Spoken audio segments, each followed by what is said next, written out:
اللہ تعالیٰ ذاتی دینے والا ہے، مخلوق عطائی دینے والی ہے. مخلوق، میرے آقا نبی اکرم صلی اللہ علیہ وسلم نے فرمایا انما انا قاسم واللہ یعطی، میں تقسیم کرنے والا ہوں، اللہ مجھے عطا فرمانے والا ہے. لہذا لفظ داتا، دینے والا، خالق اور مخلوق کے لیے استعمال کرنا شرک نہیں ہے. ٹھیک ہے جی، یہ بات آپ تھوڑی سمجھ لیں گے نا انشاءاللہ، آپ کو دوبارہ کوئی پھر وہ گمراہ نہیں کر پائے گا. مخلوق کو داتا کہنے سے شرک نہیں ہوتا، جبکہ لغت میں اس کے مختلف معنی ہیں تو موقع محل کے لحاظ سے دیکھا جائے گا. الفاظ اور اسماء سے شرک نہیں ہوتا، ورنہ قرآن مجید میں الفاظ اور اسماء کا اطلاق مشترک نہ ہوتا. سادہ لفظوں میں یہ کہہ کر دھوکہ دیا جاتا ہے کہ یہ چیز تو اللہ تعالیٰ کے لیے استعمال ہوتی ہے اور یہ مخلوق کے لیے استعمال کریں گے تو یہ شرک ہو جائے گا. اب میں آپ کو قرآن پاک سے ہی خالق اور مخلوق کے ایک ہی نام جو خالق نے اپنے لیے اور پھر وہی لفظ مخلوق کے لیے اس نے استعمال کیے. پہلے نمبر پر قرآن پاک کی پہلی سورت کون سی ہے؟ سورہ فاتحہ. الحمدللہ، یہ پہلی آیت تو آتی ہے نا ساروں کو، الحمدللہ رب العالمین. لفظ رب یہ اللہ نے اپنے لیے استعمال کیا، الحمدللہ رب العالمین. اگر ہم سورہ بنی اسرائیل میں چلے جائیں تو رب کریم فرماتا ہے وَقَضَىٰ رَبُّكَ أَلَّا تَعْبُدُوا إِلَّا إِيَّاهُ وَبِالْوَالِدَيْنِ إِحْسَانًا إِمَّا يَبْلُغَنَّ عِندَكَ الْكِبَرَ أَحَدُهُمَا أَوْ كِلَاهُمَا فَلَا تَقُل لَّهُمَا أُفٍّ وَلَا تَنْهَرْهُمَا وَقُل لَّهُمَا قَوْلًا كَرِيمًا وَاخْفِضْ لَهُمَا جَنَاحَ الذُّلِّ مِنَ الرَّحْمَةِ وَقُل رَّبِّ ارْحَمْهُمَا کما ربیانی صغیرا. یہاں پر پہلے لفظ رب اللہ نے اپنے لیے استعمال کیا، لیکن یہاں پر لفظ رب اللہ نے تمہارے ماں باپ کے لیے استعمال کیا. قرآن ہے، لفظ ایک ہے، وہاں پہ بھی رب ہے، یہاں پہ بھی رب ہے.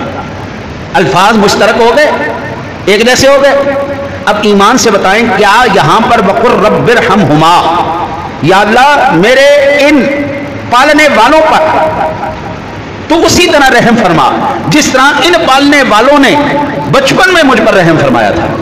وہاں پہ الحمدللہ رب العالمین، تمام تر تعریفیں اس پروردگار کے لیے ہیں جو سارے جہانوں کا پالنے والا ہے. ادھر بھی پالنے والا، ادھر بھی رب ہے، ادھر بھی رب ہے. یہ خالق ہے، وہ مخلوق ہے. لفظ کے اشتراک سے شرک نہیں ہوا.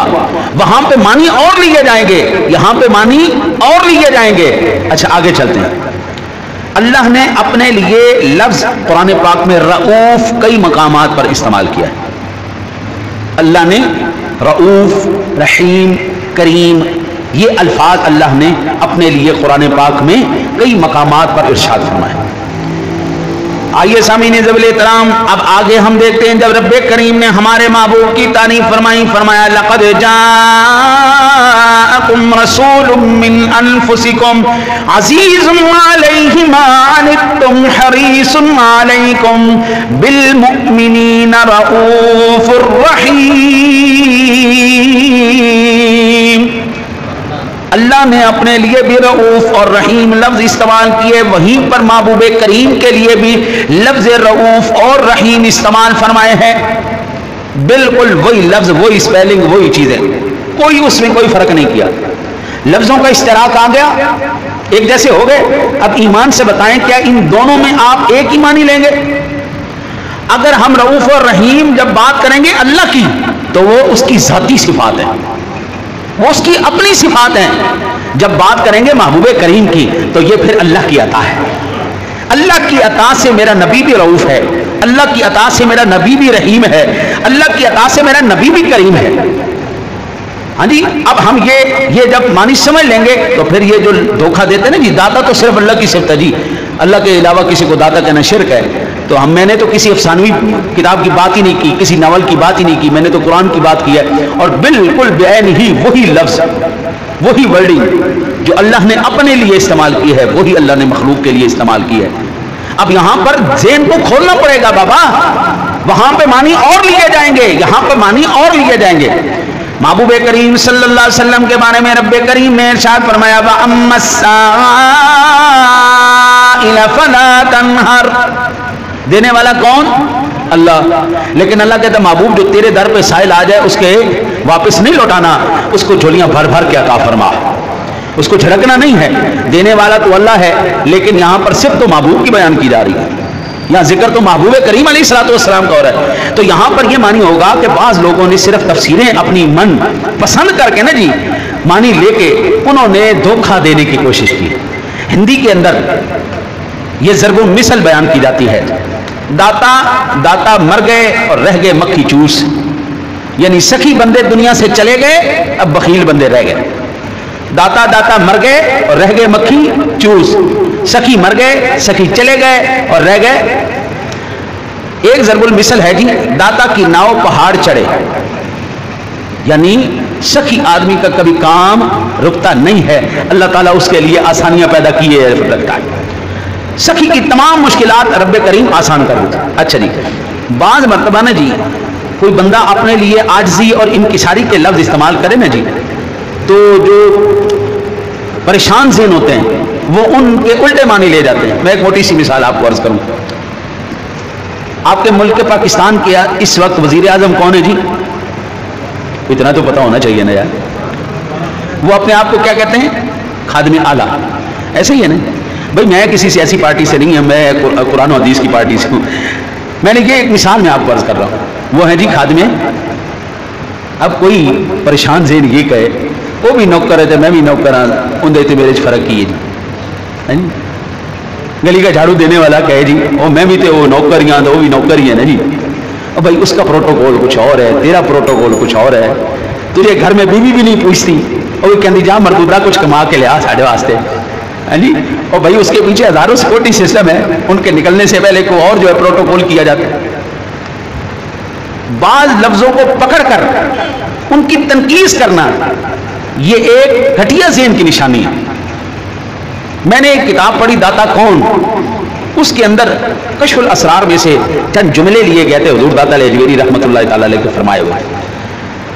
حضرت داتا علیہ اجویری فرماتے ہیں نہ گنج بخشم نہ رنج بخشم من گدائے خدائے، میں نہ خزانے بخشنے والا ہوں اور نہ رنج، بلکہ میں تو خدا کا محتاج ہوں۔ اچھا پھر فرمایا آپ نے مردم ترا گنج بخشے گوین و توجہ نداری، گنج بخشے و رنج بخش خدائے تعالی۔ لوگ جو مجھے یہ کہتے ہیں او بابا میں تو لوگ تجھے خزانہ بخشنے والا کہتے ہیں، حالانکہ تو ایک رائی کا دانہ بھی نہیں رکھتا۔ گنج بخش اور رنج بخش صرف اللہ تعالیٰ ہے۔ اب یہ ان لوگوں نے، یہ داتا صاحب رحمۃ اللہ تعالیٰ نے اپنی انکساری کی وجہ سے کہا۔ میرا تعلق نا جی، میرے کئی ساتھی ایسے ہیں جو اس وقت محکمہ اوقاف کے اندر ملازم ہیں، جو لوگ یہ آوازیں اٹھاتے ہیں نا جی، وہ بے شرم لوگ بھی اسی داتا کے مزار کے گلے میں سے آئے ہوئے پیسوں کی تنخواہ لے کے بکواس کرتے ہیں۔ میری آنکھوں نے دیکھا ہے حضرت صاحب، لاکھوں نہیں کروڑوں روپے کی آمدن ہے، کروڑوں روپے کی آمدن، پورا محکمہ اوقاف یہ داتا کے لنگر پہ پل رہا ہے، ان کے پیسے گلے پہ پل رہا ہے، کروڑوں روپے کا۔ ایک دو آپ کبھی جب ان کے پیسے وہ گنے جاتے ہیں نا جی اور ایسے پھینک دیے جاتے ہیں، پورا دربار شریف کا جو ہے نا جی وہ صفے بچھا کر سارا وہ بٹھایا جاتا ہے، آؤ جی گنو، لاکھوں نہیں کروڑوں روپے۔ اور بھائی اتنے غیرت والے ہو تو پھر جس داتا کے خلاف آپ کی زبانیں چل رہی ہیں اس کے گلے سے نکلے ہوئے چندے پر اپنی تنخواہیں لے کے کیوں پل رہے ہو؟ اس کو حرام سمجھتے ہو نا، تو چھوڑو، کوئی اور روزی کا ذریعہ اپناؤ۔ ہم تو بھائی مانتے ہیں اللہ دینے والا ہے، یہ تقسیم کرنے والے اللہ نے وسیلے اور اسباب بنائے ہیں جی۔ خواجہ معین الدین چشتی اجمیری فرماتے ہیں گنج بخشے فیض عالم مظہر نور خدا، نا کسارا پیر کامل کامل رہنما، اور بھائی یہاں پر بڑی حیرانگی والی بات ہے قبلہ 979واں عرس ہو رہا ہے آج عصر کی نشست سے مغرب کی نشست کے درمیان، میرا بھی نام ہے، ایک عرصے سے وہاں پر خطباء کی لسٹ میں بھی جا رہا ہوں، تقریباً 25 سال ہو گئے مجھے وہاں پر بطور مہمان خطیب جاتے ہوئے۔ حضرت صاحب چھوٹا بکرے کا گوشت پکتا ہے، بہترین لنگر ہوتا ہے جی، بہترین پروٹوکول دیا جاتا ہے۔ ہم تو چھوٹے موٹے ایویں خطیب سے ہیں، جو بڑے بڑے پیرانے عظام آتے ہیں ان کو اور پھر پروٹوکول دیا جاتا ہے۔ جب ہم وہاں پر بیٹھتے ہیں اسٹیج پر قبلہ، تو بادام سے، کاجو سے، کشمش سے، ان چیزوں سے بھری پلیٹیں ہمارے سامنے آتی ہیں جی۔ ہاں جی، اب ایمان سے بتائے ہم یہ کہیں نہیں گنج بخش فیض عالم مظہر نور خدا ہے جی، اصل میں لفظ تھا گنج بخش فیض ہر دو عالم۔ اصل میں یہ شعر کیا تھا؟ گنج بخش فیض ہر دو عالم، یہ وہ ذات ہے جو دونوں جہانوں کے خزانے عطا فرماتی ہے۔ مظہر نور خدا، ناقصانہ پیر کامل، کامل آرا رہنما، کوئی ناقص آ جائے تو اس کو کامل بنا دیتے ہیں، کوئی کامل آ جائے تو اس کو اگلی منزلیں عطا فرما دیتے ہیں۔ منزلیں رکتی تو نہیں نا۔ حضور داتا صاحب رحمۃ اللہ تعالی علیہ فرماتے ہیں، انہی کا ذکر چل رہا ہے تو میں عرض کر دوں، آپ فرماتے ہیں کہ کبھی کبھی منزلیں جو ہے نا جی مشکلات سے، آپ کہتے ہیں میں گیا ایک جگہ پر، کافی عرصے سے میرا ایک مقام رکا ہوا تھا۔ یہ مقامات روحانیت کے اندر، ولایت کے اندر مقامات ہے، درجے ہیں، سیڑھیاں ہیں۔ کہتے ایک سیڑھی پہ آ کے میں رک گیا، میری وہ حل ہی نہ ہو، مسئلہ حل ہی نہ ہو۔ سفر کرتے ہوئے میں ایک نا سرا میں، اس وقت نا جی یہ مسافروں کے لیے سرائیں بنائی گئی تھیں جہاں پر مسافر آ کے رہتے تھے۔ وہ جتنے بھی اولیاء اللہ تھے انہوں نے اپنے خانقاہیں بنائی ہوئی تھیں، جس کو سادہ لفظوں میں کہوں تو تربیت گاہیں بنائی ہوئی تھیں، مدرسے بنائے ہوئے تھے، وہاں پر لوگ آ کے ٹھہرتے تھے۔ تو آپ کہتے ہیں کہ میں وہاں پر گیا، اوپر کی منزل پر نا جی 2 منزلیں تھیں، اوپر کی منزل پر ڈرامے باز ولی بن کے بیٹھے ہوئے تھے، اور حضور داتا علیہ حجویری رحمۃ اللہ تعالیٰ کے مقام قرب تو ہم سارے جانتے ہیں، اور بھائی نبی کی آل ہو اور منزل ولایت پہ چلے۔ عام ولی 1 سال میں جو سفر طے کرتا ہے، اللہ نبی کی آل کو 1 دن میں وہ سفر طے کروا دیتا ہے۔ عام بندہ جو 100 سال میں اس مقام پر پہنچے گا، اللہ تعالیٰ نبی کی آل کو 1 سال میں اس مقام تک پہنچا دیتا ہے۔ اب یہ آل نبی بھی ہو، اللہ کا ولی بھی ہو، عالم بھی ہو، یہ کہتے میں نیچے بیٹھ گئے، نیچے کی منزل میں کئی دن کے فاقے تھے۔ آج تو اللہ کا کروڑ شکر ہے جی ہم بھوکے نہیں سوتے، کہتے کئی دن کے فاقے تھے۔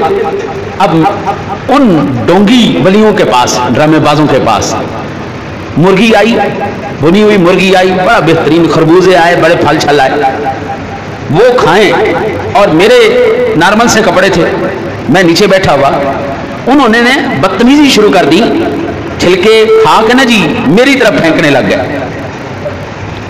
کہتے پہلے تو مجھے بڑا غصہ آیا، اچھا میں ان کو بتاتا ہوں میں کون ہوں۔ پھر میں نے کہا کہ یار کیا فائدہ، چپ کر، صبر کر، جانے دے، دفع کر۔ یہ بدھ والے دن نا جی رات کو 10:30 بجے کسی نے نا جی یہ مسجد کے اوپر گولی چلائی اور وہ شیشہ ٹوٹ گیا اوپر، ابھی بھی ٹوٹا ہوا ہے۔ میری زندگی کے اندر نا جی میں نے بڑے سے بڑا بدماش دیکھا ہے، بڑے سے بڑا بدتمیز آدمی دیکھا ہے، لیکن مسجد پہ گولی چلاتا ہوا کسی کو نہیں دیکھا۔ پھر میں اوپر گیا، میں نے کہا دیکھوں کون ہے، جب اوپر گیا اس نے پھر گولی چلا دی۔ میں پھر واپس آ گیا کہ اس کو مجھ سے کوئی بہت زیادہ ہی ناراضگی ہے۔ آپ اندازہ کریں بدبختی کا عالم ہے یار، اور بھائی مسجد کے ساتھ تیری کیا دشمنی ہے؟ مسجد کو آپ گولیاں مار رہے ہیں، مسجد کو گولی مار کے آپ کو کیا ملے گا؟ بدبختی کا عالم ہے نا۔ تو یہ جب اللہ تعالیٰ عقل معاف کر دے نا جی، اور تصنع اور بناوٹ کے اوپر مرکے چڑھے ہوں، تو پھر داتا صاحب کہنے لگے وہ مجھے مارنے لگے۔